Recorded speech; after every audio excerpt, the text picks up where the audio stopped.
जो हैरान है मेरे सब्र पर, उनसे कह दो जो आंसू जमीन पर नहीं गिरते वे दिल चीर जाते हैं।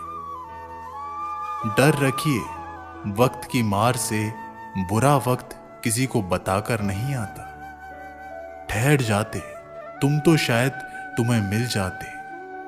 धन ना हो तो रिश्ते उंगली पर गिने जाते हैं, और धन हो तो रिश्ते डायरी में लिखे जाते हैं। जहर का भी अपना हिसाब है, मरने के लिए थोड़ा सा और जीने के लिए बहुत सारा पीना पड़ता है। श्री कृष्ण कहते हैं कि ओस की बूंद यदि केले के पत्ते पर गिरे तो वो कपूर बन जाती है, शीत में गिरे तो मोती, और यदि विषधर के मुख पे गिरे तो विष। बूंद एक है परंतु उसके प्रारब्ध भिन्न है, क्योंकि उसे आकर्षित करने वालों का व्यवहार भिन्न है। इसलिए ये आप पर निर्भर करता है, आपको भविष्य में विष चाहिए या अमृत। स्मरण रखें, हम वही बन जाते हैं जैसा हम सोचते हैं, जैसा विश्वास रखते हैं। ये आपका विश्वास ही है जो निर्धारित करेगा कि आपको विष मिलेगा या अमृत।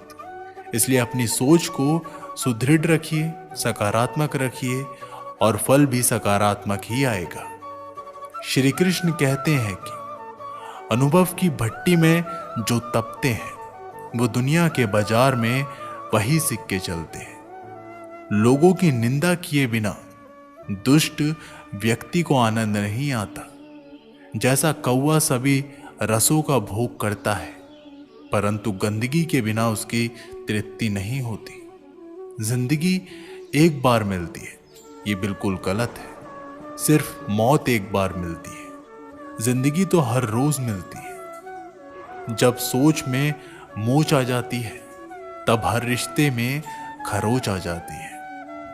समय एक ऐसी गाड़ी है जिसमें ब्रेक भी नहीं और रिवर्स गियर भी नहीं है। जिम्मेदारियों की एक खूबी होती है, यह आपको कभी बिगड़ने नहीं देती।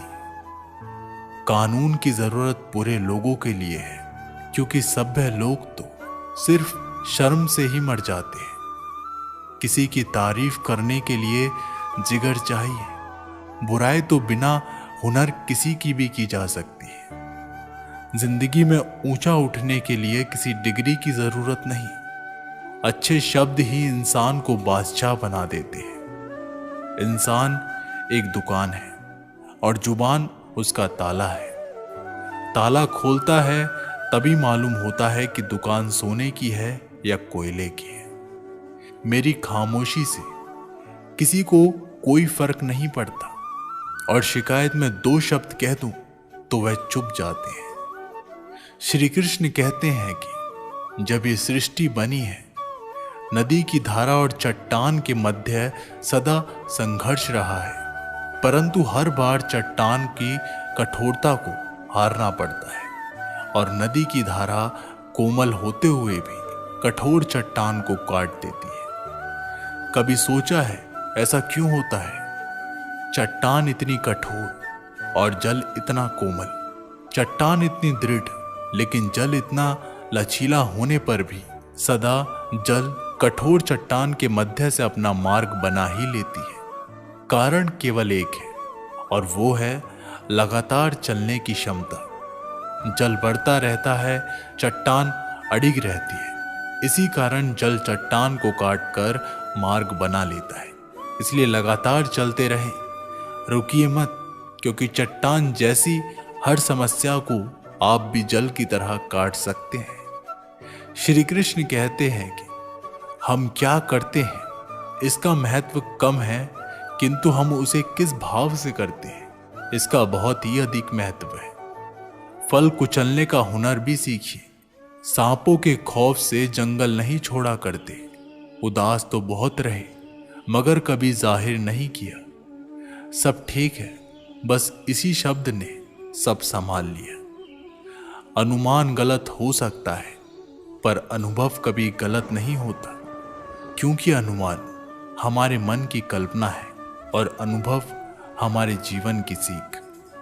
अगर लड़ना ही है तो अपने कड़वे स्वभाव से लड़ो जो किसी को अपना नहीं होने देते। गुस्सा बहुत चतुर होता है, अक्सर कमजोर पर ही निकलता है। धूप बहुत कड़ी है, बदन जल रहा है, कुछ तकलीफ जरूर है पर घर चल रहा है।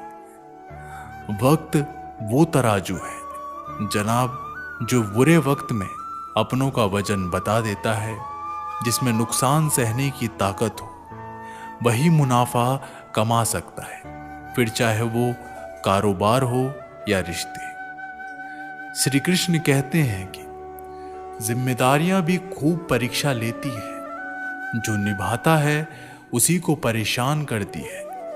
कहीं ना कहीं कर्मों का डर है, नहीं तो गंगा पर इतनी भीड़ नहीं होती। जो कर्म को समझता है उसे धर्म को समझने की जरूरत नहीं पड़ती। पाप शरीर नहीं करता, विचार करते हैं, और गंगा विचारों को नहीं सिर्फ शरीर को धोती है। शब्दों का महत्व तो बोलने के भाव से पता चलता है, वरना वेलकम तो दरवाजे के गेट पर भी लिखा होता है।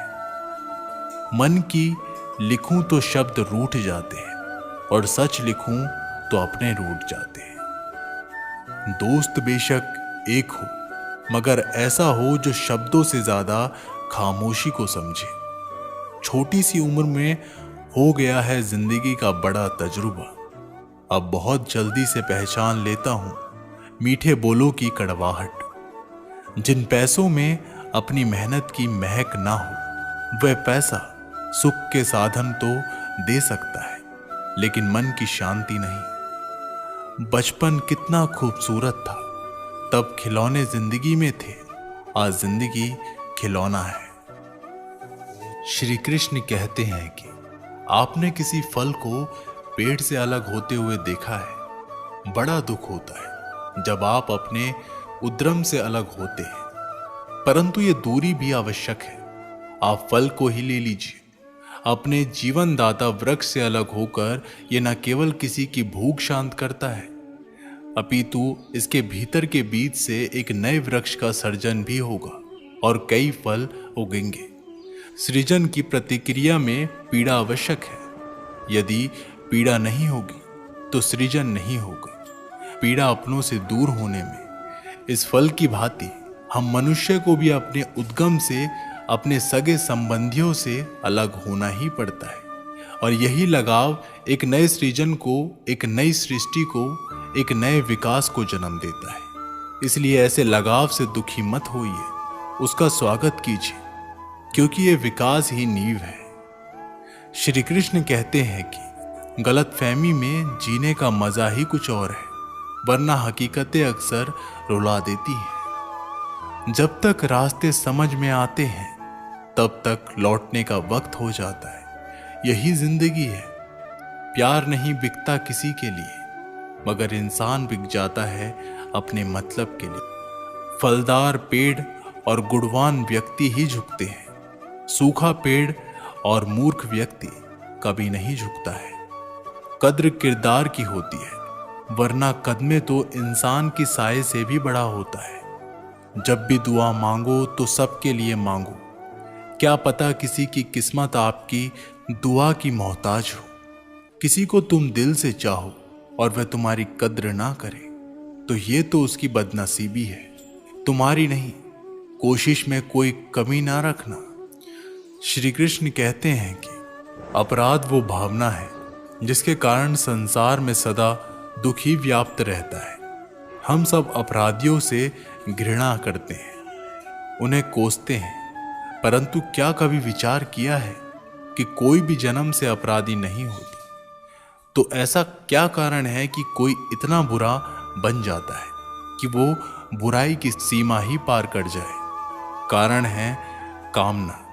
यदि कामना पर नियंत्रण रखा जाए, यदि कामना को पूर्ण करने के लिए परिश्रम ना किया जाए, तो वो तृष्णा में बदल जाती है, और तृष्णा लालच में, और लालच छल में, और छल करते ही मनुष्य अपराध की ओर अपने पद बढ़ा देता है। इसलिए यह अत्यंत आवश्यक है कि मन की कामनाओं पर नियंत्रण रखें।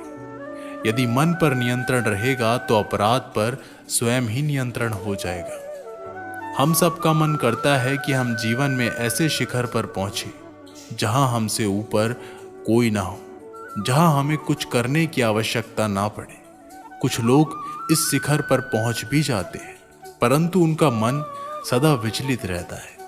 मनोरंजक बात है ना कि जिस विश्राम को पाने के लिए हम इतनी मेहनत करते हैं, इतना परिश्रम करते हैं, वो हमें मिलती ही नहीं। कारण स्वयं सोचे, वन का राजा होने के पश्चात भी सिंह को शिकार के लिए परिश्रम क्यों करना पड़ता है?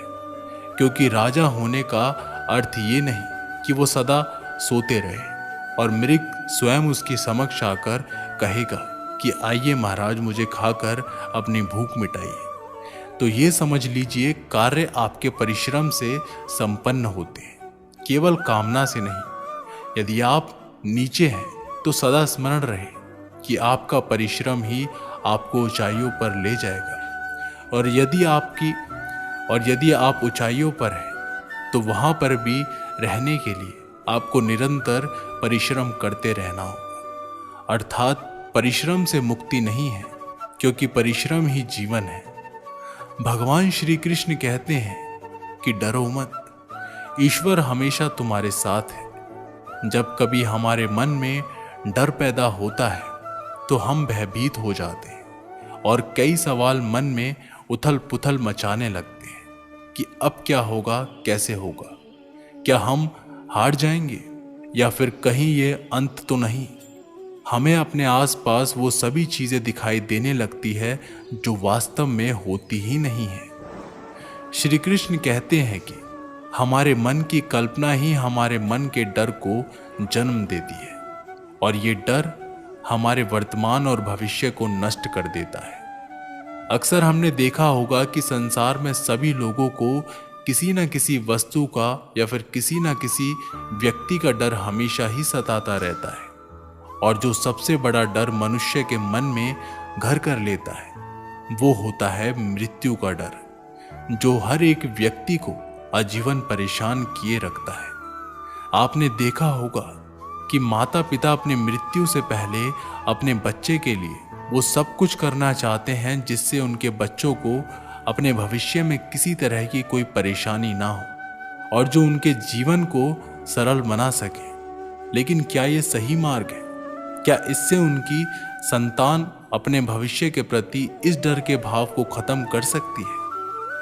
भगवान श्री कृष्ण सदैव कहते हैं कि अपने जीवन काल में बहुत से कर्म करते हैं, लेकिन जो कर्म हम पहले से करते आ रहे हैं, अगर उससे कुछ अलग करना चाहते हैं तो हमें हमारी हार का या फिर हमें असफल होने का डर सताता है, और हम बिना परिणाम जाने ही अपने मन में ये सोच लेते हैं कि कुछ ना कुछ बुरा हो जाएगा, और यही भाव हमारे डर की स्थिति में पहुंचा देता है।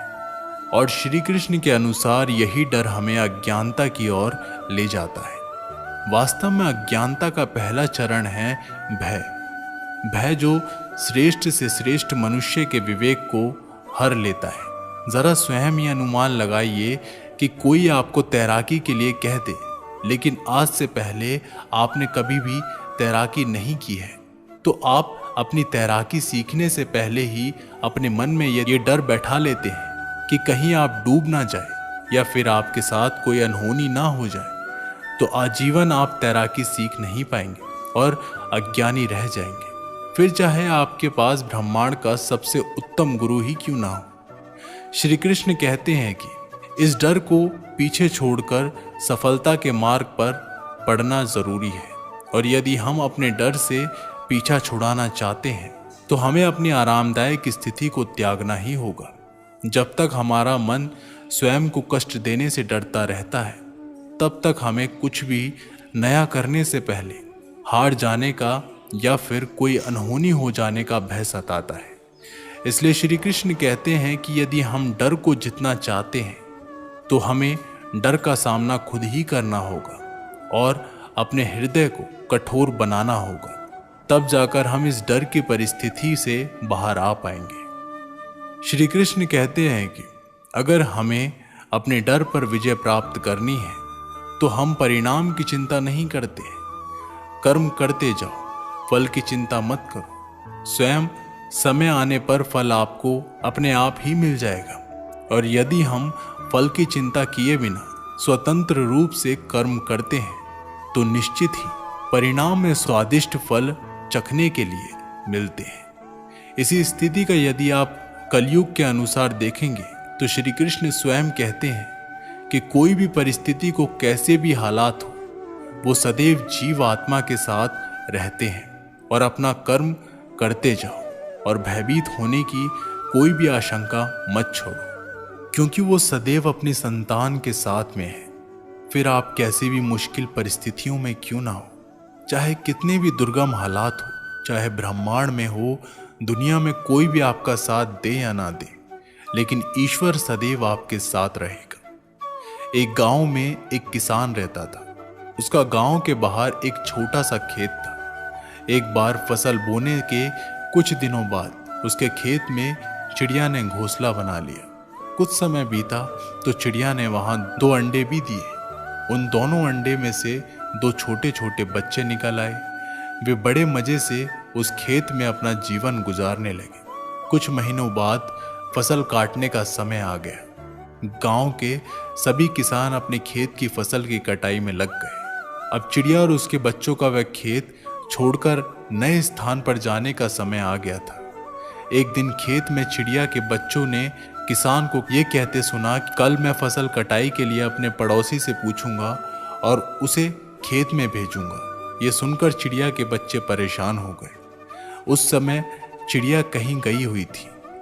वह जब वापस लौटी तो बच्चों ने उसे किसान की बातें बताते हुए कहा, माँ, आज हमारा यहाँ अंतिम दिन है। रात में हमें दूसरे स्थान के लिए यहाँ से निकलना होगा। चिड़िया ने उत्तर दिया, इतनी जल्दी नहीं बच्चों, मुझे नहीं लगता कि कल खेत में फसल की कटाई होगी। चिड़िया की कही बात सही साबित हुई। दूसरे दिन किसान का पड़ोसी खेत में नहीं आया और फसल की कटाई ना हो सकी। शाम को किसान खेत में आया और खेत का जैसे का तैसा देख बुदबुदाने लगा कि ये पड़ोसी तो नहीं आया। ऐसा करता हूँ, कल अपने किसी रिश्तेदार को भेज देता हूँ। चिड़िया के बच्चों ने फिर से किसान की बात सुन ली और परेशान हो गए। जब चिड़िया को उन्होंने ये बात बताई तो वह बोली, तुम लोग चिंता मत करो, आज रात हमें जाने की ज़रूरत नहीं है। मुझे नहीं लगता कि किसान का रिश्तेदार आएगा। ठीक ऐसे ही हुआ। किसान का रिश्तेदार अगले दिन खेत नहीं पहुंचा। चिड़िया के बच्चे हैरान थे कि उनकी माँ की हर बात सही हो रही है। अगली शाम किसान जब खेत आया तो खेत वैसे के वैसे स्थित थे। वो देखकर बुदबुदाने लगा कि ये लोग तो कहने के बाद भी कटाई के लिए नहीं आते हैं। कल मैं खुद आकर फसल की कटाई शुरू करूंगा। चिड़िया के बच्चों ने किसान की ये बात भी सुन ली। अपनी माँ को जब उन्होंने बताया तो वो बोली, बच्चों, अब समय आ गया है कि ये खेत छोड़ने का। हम आज रात ही ये खेत छोड़कर दूसरी जगह चले जाएंगे। दोनों बच्चे हैरान थे कि इस बार ऐसा क्या है जो माँ खेत छोड़ने को तैयार है। उन्होंने पूछा तो चिड़िया बोली, बच्चों, पिछली 2 बार किसान कटाई के लिए दूसरों पर निर्भर था। दूसरों को कहकर उसने अपने काम से पल्ला झाड़ लिया था, लेकिन इस बार ऐसा नहीं है। इस बार उसने ये जिम्मेदारी अपने कंधों पर ली है, इसलिए वह अवश्य आएगा। उसी रात चिड़िया और उसके बच्चे उस खेत से उड़ गए और कहीं और चले गए। दोस्तों, इस कहानी से हमें ये सीख मिलती है कि दूसरों की सहायता लेने में कोई बुराई नहीं है, किंतु आप समय पर काम शुरू करना चाहते हैं और चाहते हैं कि वह समय पर पूरा हो जाए, तो उस काम की जिम्मेदारी स्वयं लेना होगा। दूसरे भी मदद उसी की करते हैं जो अपनी मदद खुद करता हो। तो दोस्तों, ये वीडियो यहीं पर समाप्त होती है। आशा करते हैं कि आप लोगों ने इस वीडियो से बहुत कुछ सीखा होगा। मिलते हैं एक नई वीडियो के माध्यम। धन्यवाद। एक बार कमेंट बॉक्स में ज़रूर लिखिएगा। जय श्री कृष्ण।